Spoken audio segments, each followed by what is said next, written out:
Hey, everybody. Welcome to Shally's Alley. You are now live, and it is October 4th, the first Shally's Alley of October. So, welcome. I'm super excited to have a very special guest today.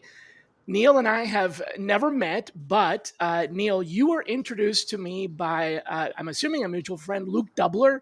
Is that someone that you're familiar with, or one of your Uh, many fans? I don't know if Luke's a fan. I could have done something with Luke in the past or not, but I get so many emails, it's hard to keep track, and I'm I terrible with bet. names. So, Luke, thank you for the introduction, and I'm sorry about the name issue on my end. No worries. Luke said, "Well, I ask everybody on the show who should be our next guest," and Luke said, "Well, I think you should have Neil Patel on, but I'm not really sure he's going to accept your invite." And I said, "Look, I can only try, right? I can invite and see if they accept." So thank you for accepting, and thanks, Luke, for the recommendation. For those of you who don't know who Neil Patel is, because most of our listeners are in the world of talent acquisition, Neil is a well-known author and expert in digital marketing, and in particular, I think, would it be fair to say you're best known for growth hacking marketing? Is that right? Sure, any performance type of marketing. Performance, okay, but digital marketing is definitely your forte. Yep. New York Times bestseller. I think you were voted top 30 in digital marketing, top 30 under 30 or something like that in digital marketing. So lots of accolades precede you. And what I was really curious about was, what can recruiting learn from your side of the world, your industry? And I'll sort of preface this with saying, in my personal opinion, after 30 years of being in the business, I feel like recruitment marketing, which is of course a subset of marketing, I feel like recruitment marketing is often the redheaded stepchild of marketing. It's like, big ad agencies don't really want to stoop down low to our level. It's sort of not the nice top level marketing agencies that really want to get involved with us. And that may not be the case, but it just feels like we're sort of like an afterthought in a lot of ways. Like, oh yeah, we have a great marketing department. Who does recruitment marketing? Oh, well, yeah, I don't know. So I feel like we have a lot to learn, and maybe just don't really understand how this discipline can really help us. So my first question to you in that context would be, um, your growth marketing, your growth hacking, basically marketing. How can growth hacking be applied to corporate talent acquisition? Are there any untapped channels or Yeah. strategies that recruiting teams should be exploring that they're not exploring? Sure. So a few things. One, getting awards for like best places to work and stuff like that will increase the odds of people actually applying for a job because you're looking for some of the best candidates. Two, a lot of big corporations have job boards on their own website, job Mm-hmm. listings. They don't optimize them to actually get traffic. So, for example, we work with quite a few massively publicly traded organizations, and we rank their job boards and job listing pages on Google. It actually drives a lot of demand for them. Just Right. like how you do SEO for a website to sell your products and services, you do SEO for your recruiting section of the website to get more job applicants. We've seen that to be super effective. But in all reality, what we've seen from a marketing aspect, because we own a digital agency, but as an entrepreneur, we Mm-hmm. recruit. We have 1,000 plus Right. You've people. got your own business. Yeah, and the way we tend to recruit is you win a lot of awards, like best places to work and stuff like that. It makes it easier to convince people.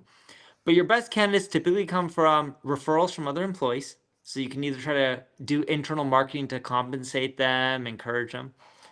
And B is from LinkedIn.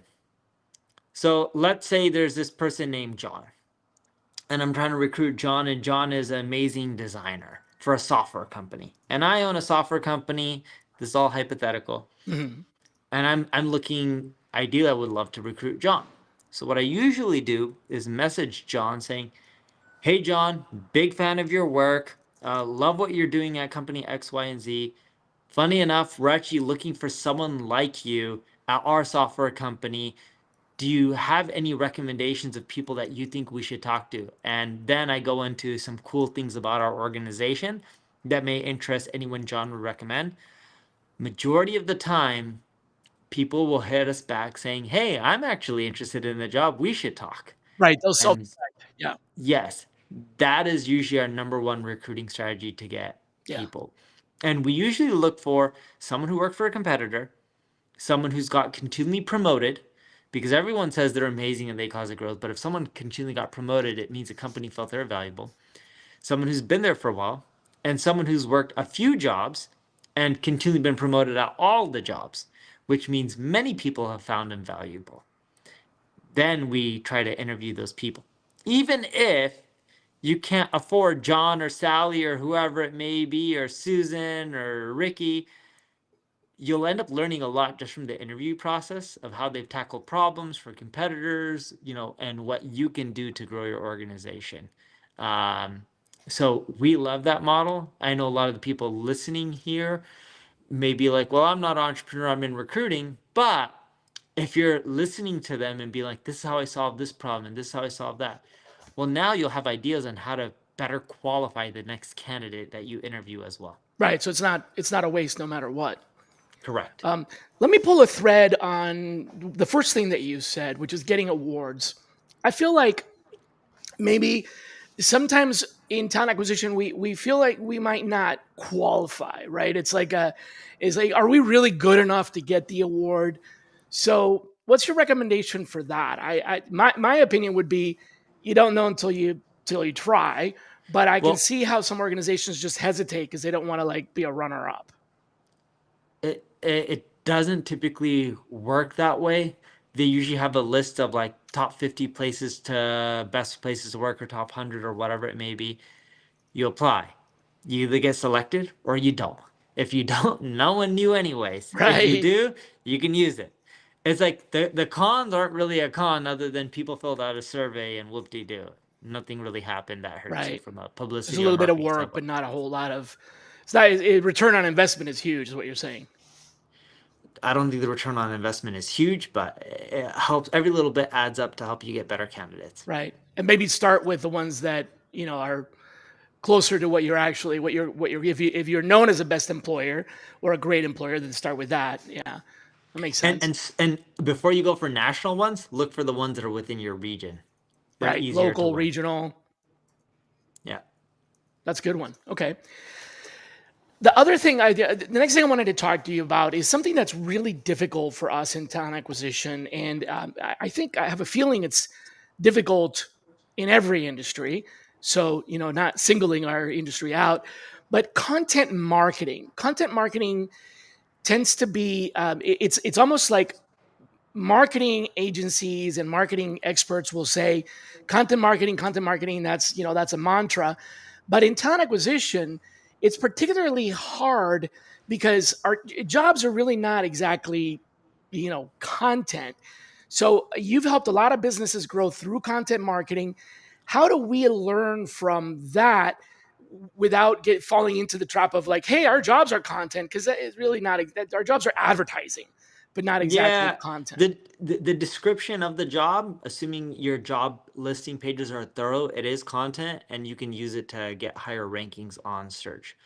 So think of it as if you have a crappy job listing that's not thorough, it's not going to do as well from a traffic generation standpoint as something that's very thorough. Got it. So expand on the description of the job. Expand and be super thorough, not just of the job, of the company, of your awards. Have a super thorough page where someone reads and be like, huh, this is interesting. Like some employers are now even putting videos on Hmm. some of their job pages and be like, this is what it's like to work in marketing. This Yeah, is like what it's to, or this is what it's like to work in customer success. This is what it's like to work in sales, etc. So that way people are like, oh, this would be cool. I just finished a study on that. Actually, it's going to be published next month about the impact of video messages in the outreach inside of the email. Right, so reaching out with a video, and they click on the page, land on the page, and it has video. What kind of aside the job description, what other type of content resonates with talent, with candidates? So uh, there's different formats. There's images, there's text, there's video. Then you got your descriptions and how you want to convey the message. But what a lot of employers miss is it's more black and white. Here's what our job entails, and here's the requirements that we're looking for, and here's the experience we're looking for. They're missing the heart and soul. They're missing that emotional connection. And that's what you can convey really well with images and video. And that really helps people choose your company over other. Okay, that makes sense. Okay. So you Remember, don't have to people want to be focus happy on, where they work. People don't want a paycheck. They want to they enjoy. want to, yeah, work with good people that they like or they get along with, or that company that's got a trajectory for them, a career progression, and or meaningful work. Yeah. Yeah, so maybe I'm thinking about it wrong because I was thinking the job may not be content, but what you're saying is the content can be in there if you are connecting with that heart and Yeah. soul of the company. So use your advertising space for better content. Okay. So, for example, if I was in posting a sales job and it was an intro job, I may pick on someone who's been at the company for 10 years. I'm like, yeah, I'm now, uh, SVP of sales. I started at the company as an associate. These were my qualifications. This is what the company taught me. Then, a few years later, I got promoted to this, and then I got this and that. And we have this career mapping. And we want to help people not just be good at sales, but we want to help people, develop their careers and progress. And this is how we help people get to the next stage as well. I'm a proof point that anyone can do it. I've been at this company for X amount of years and look at me now. I started here and here's an image and now look at where the company's gone and how I've grown with it as well. So don't be shy to use your own story, basically. Yeah. Yeah. Okay. Tell me a little bit more about SEO, search engine optimization for jobs. It's oftentimes we don't, as recruiters, we don't have the capability of making changes to the framework of our website, which is dictated by the corporate brand and all that. But we can very often, for the most part, edit the actual job itself. Are there any hacks that we can use to help us with SEO that aren't the old keyword injection and stuff, which I'm assuming doesn't really work anymore? So what are the kind of the new SEO hacks for the job posting itself? There's not really new hacks. It's a lot of the traditional stuff continually works. But more so, a corporation needs to work with their internal marketing team to make sure these pages are optimized and connected to the rest of the site navigationally.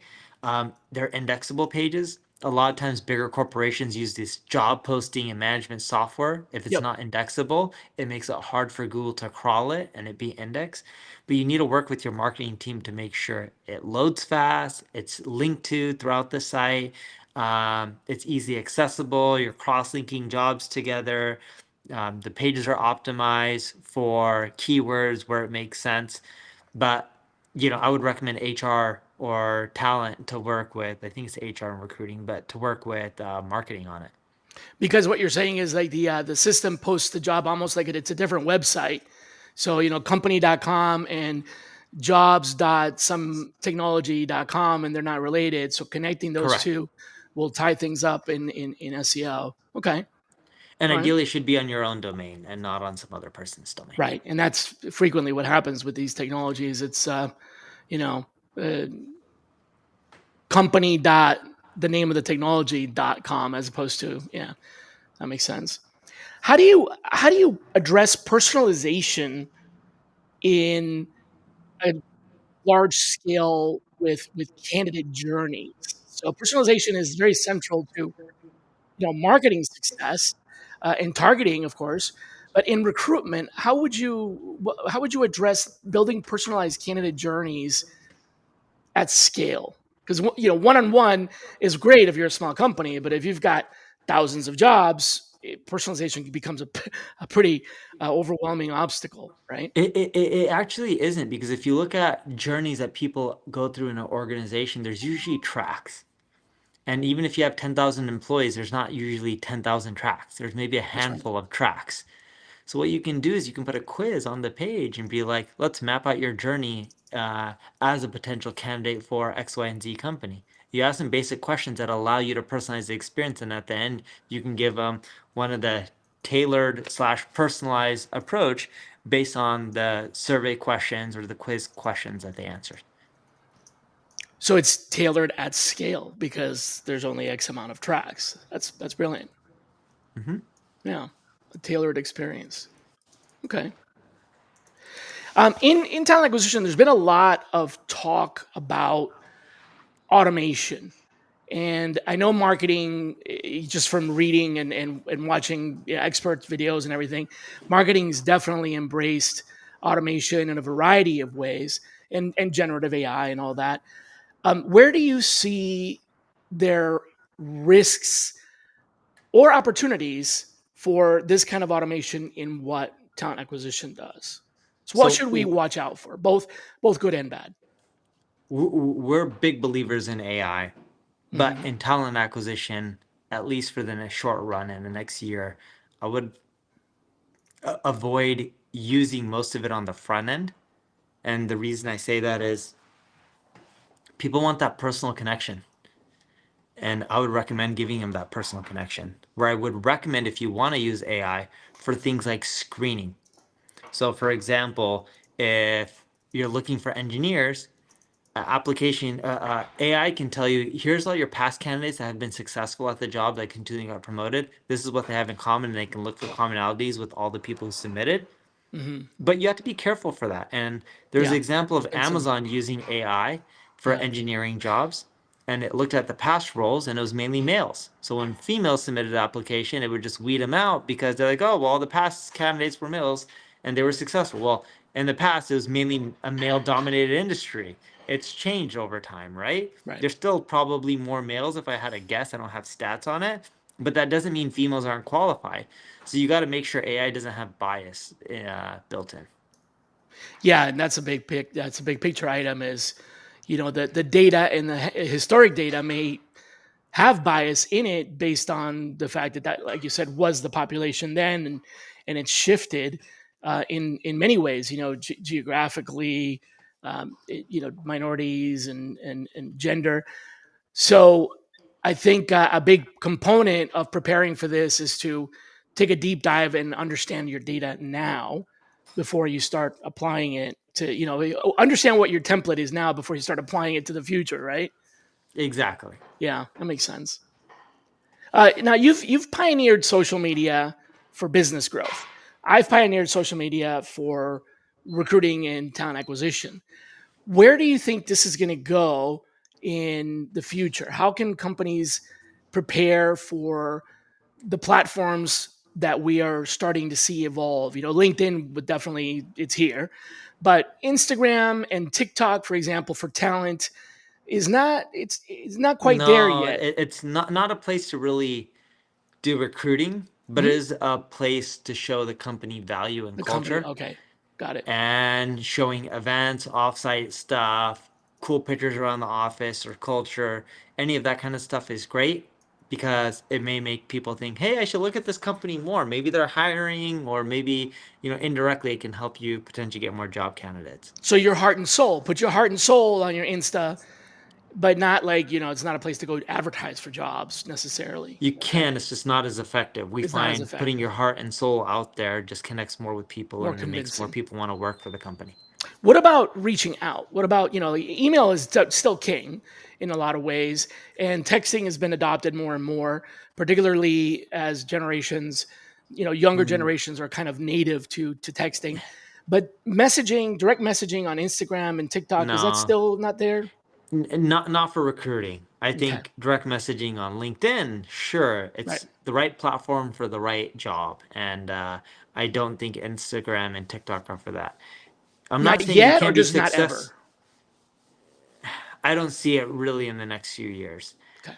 Unless they adapt and change drastically. It's not that you can't get a candidate for them. You're going to be spending so much time direct messaging to try to get a candidate. The amount of time you're spending for your success rate is going to be Mhm. so costly that you're probably better off just using LinkedIn or something else. It's better spent elsewhere. Yeah, email or texting Yeah. or LinkedIn. Because Yeah. you have to remember, right? These internal people working at these corporations whose job is to recruit and help fill these roles, they cost money. And a lot of them are paid solid six figures. You can't have them wasting time on things that aren't really producing results. Yeah, dead ends. Yeah. Well, speaking of scaling, another thing I've noticed a lot lately with mergers and acquisitions and just simply companies getting well, just more global, right? You've worked with a lot of on your website. You have like I don't know how many countries. Um, and by the way, I'm going to put a link to your website here on the marquee in a second. But you've worked with companies in a variety of global locations Uh and huh. countries in different languages. How do you maintain? It's a challenge to maintain consistency across different markets, particularly because of the way some things are interpreted in those. So, what advice do you have for globalization of recruitment marketing? Yeah, sure. So we operate our ad agency NP Digital in either 19 or 20 countries, Hmm. 1,000 plus people, and it's a really simple model. You just hire really good people. If you hire really good people, which I know is a little ironic, but if you hire really good people, they'll translate and transcribe and adjust it and represent the culture and the company and the values and all the regions. So, basically, you're saying your people will do this as opposed to there's not like a global strategy for globalization or you have to, it's a grassroots. You have to do it from the ground up. Yes, Hire the and people to typically help you with marketing those or someone in operations is leading it. in that region to translate that brand or Yeah, maintain that consistency in that brand. Okay, correct. It's usually someone in marketing, sometimes operations, sometimes product. It depends on the company type, but yeah. gotcha. When it comes to the future, everybody has, I'm sure, the crystal ball question. So I'm not even going to go there. But do you notice or predict any shifts in the next, let's say, 5 years on how companies will attract and engage separately, right? Attract and engage with talent that they need to start preparing for now. What do you feel like we need to prepare for today I, that's going to start hitting us in 5 years? I think it's going to go back to the heart and soul, and here's why. With technology, you're going to have a displacement of some jobs. You're going to have a creation of more jobs or in other areas.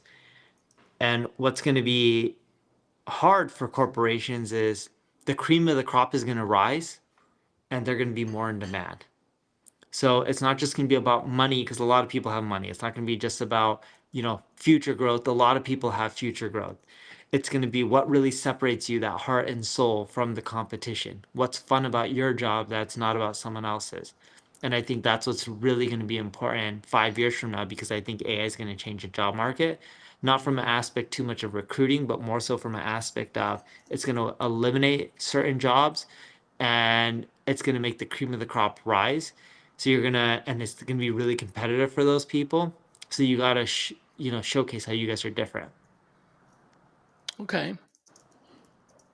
So people were in talent acquisition will be more in tune with those intangibles of the company and that maybe not as money driven. And I think pay transparency, I don't know if you're familiar with what's going on in the debate around pay transparency, but it's definitely getting pretty messed up because there's different rules for every state in case some cities and regions within a state have different rules about pay transparency. Different Um, countries have different rules, and right. there's And so sites this like is kind of Glassdoor, and how accurate are they? yeah, Yeah, exactly. So that may contribute to how maybe money is not so much what people will focus on, or maybe not even career trajectory, but you're saying these other how a company makes you feel, how an employer makes you feel, how an employer aligns with your personal views is probably more important then, or may be more important. correct. Okay. People can get money from a lot of places. The reason a lot of people don't stick around is it's not just the track for progression. It's a lot of people, they say that, but when we really dig in, a lot of people just aren't happy. Yeah, that's a big issue nowadays. Is we call it engagement. Employer and employee engagement, not engagement with your audience, but like Yeah, engagement with your talent, your staff, and how much they're actually contributing versus just sort of punching the card, right, or just checking in and checking out, as they say. Um, you're very passionate about transparency and storytelling. How do we learn from that to engage high quality talent? And specifically, so you're saying, talk about the heart and soul. So kind of marry those two, the transparency and storytelling with the heart and soul. Put your, I guess, do you put your laundry out there? Do you talk about the good and the bad? Because people, I think, are getting Yes. tired of this pretty picture that's almost too good to be true, right? Well, it's not just talking about the good and the bad and leveraging storytelling, but it's about being authentic. So instead of some highly produced campaign that recruiting is doing, have people just bust out their phone and record and walk around or tell their story. That is what people resonate with in today's world. You don't need a film crew recording something that's high quality. You just need people busting out their phones and talking to a camera and showcasing it from their viewpoint. And how do you address anything that might be, I don't know, confidential or privacy or anything like that? Walking around the company with your phone, you might uh, accidentally capture a whiteboard where they have the secret formula. I'm just, Blur some of it out then, like got it. you get in editing, you can fix that Just, stuff. yeah. So still authentic, Still but you authentic. don't have to accidentally leak any secret formulas. All right, Exactly. that makes sense. Well, I know I told you I was only going to keep you for half an hour, and we're a little bit past the 30-minute mark. But I do have two questions that I always ask my guests, and despite your fame and fortune, you're not going to be immune to my two questions, particularly because the reason you're here is one of these two questions. So the first of those questions is, who should be our next guest? Uh, there's a guy named Eric Sue that has recruited quite a few people, made a lot of mistakes, done well over time, cleaned up a broken company. He's probably worth interviewing. Not probably, he is worth interviewing. Probably give you a lot of insights on his failures and successes over the years with recruiting. Siux, or how do you spell Last name is SIU. Siu? Sue. Okay, got it. All right. And then the last question is, um, I fancy myself as being a bit of a thought provoker as opposed to a thought leader.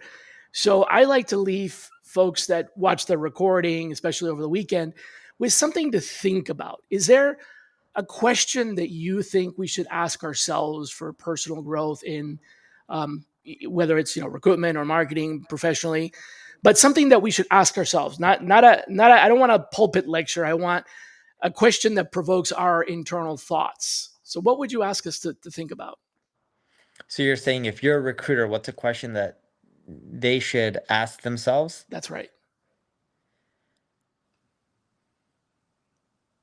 What are the type of people that we're going to need in the next 5 years with all the changes that are happening in the world? Okay. What are the So type not of who do you, people?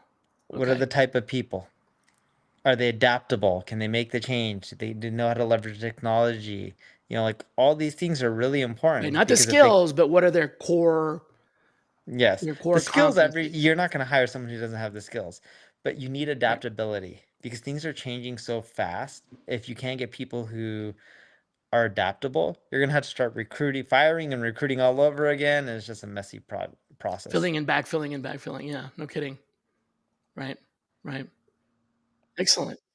Well, that's a great thought to leave with. What are the kinds of people that you're going to want in the future and to help your company grow? Okay. Well, thanks a lot, Neil. I appreciate you being a guest. Yeah, thanks for having me. Reach out to Eric, and hopefully he'll accept my invitation just like you did. Appreciate your generosity. So, Awesome. thanks everybody for tuning in. If you want to come back next week, we're gonna have Chrissy Wilson as our guest. So tune in then. Otherwise, until then,